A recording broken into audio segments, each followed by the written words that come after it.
आनंद मोहन को इसलिए छोड़ा गया क्योंकि उसकी बिरादरी साथ खड़ी थी। मुसलमान की कोई ताकत नहीं है, इसलिए उन्हें पुलिस कस्टडी में गोली मार दी जाती है। एआईएमआईएम के अध्यक्ष ओवैसी ने डीएम जी कृष्णैया हत्याकांड के दोषी आनंद मोहन की रिहाई पर यह प्रतिक्रिया दी है।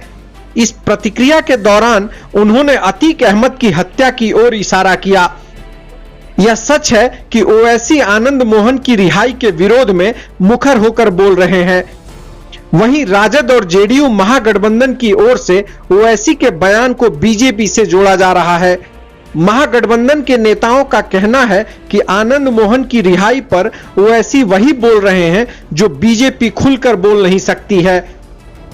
इस सच से कोई इनकार नहीं कर सकता कि विरोधी ओवैसी को अक्सर बीजेपी के एजेंट के तौर पर प्रचारित करते हैं।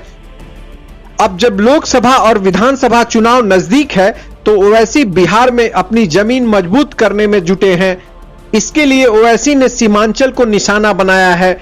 यह भी सच है कि महागठबंधन को अपना वोट बैंक सीमांचल में दिखता है, इसलिए महागठबंधन के बड़े घटक आरजेडी के मुस्लिम यादव समीकरण के एक हिस्से मुस्लिम यहां अधिक प्रभावकारी हैं। इस वोट बैंक में सेंध मार पाना बीजेपी के लिए मुमकिन नहीं है, लेकिन ओवैसी आसानी से यह काम कर देंगे। सीमांचल में ओवैसी की पार्टी एआईएमआईएम के जनाधार का पहली बार पता तब चला जब 2020 में हुए विधानसभा चुनाव में इनके 5 एमएलए चुने गए थे। हालांकि दुर्भाग्य यह रहा कि उनमें 4 बाद में पाला बदलकर आरजेडी का हिस्सा बन गए। ओवैसी इस बात से भी आरजेडी के प्रति बेहद गुस्से में हैं। वे इसका बदला लेने की नियत से ही सीमांचल में अपनी सक्रियता फिर से बढ़ाना चाहते हैं। सासाराम की घटना हो या आनंद मोहन की रिहाई, हर मामले पर ओवैसी नीतीश से ज्यादा तेजस्वी यादव को घेरते हुए नजर आ रहे हैं। इस तथ्य से कोई इनकार नहीं कर सकता कि अरसे तक मुस्लिम आरजेडी के समर्थक रहे। नीतीश के नेतृत्व में जब एनडीए की सरकार बनी तो मुस्लिमों का रुझान जेडीयू की तरफ बढ़ा।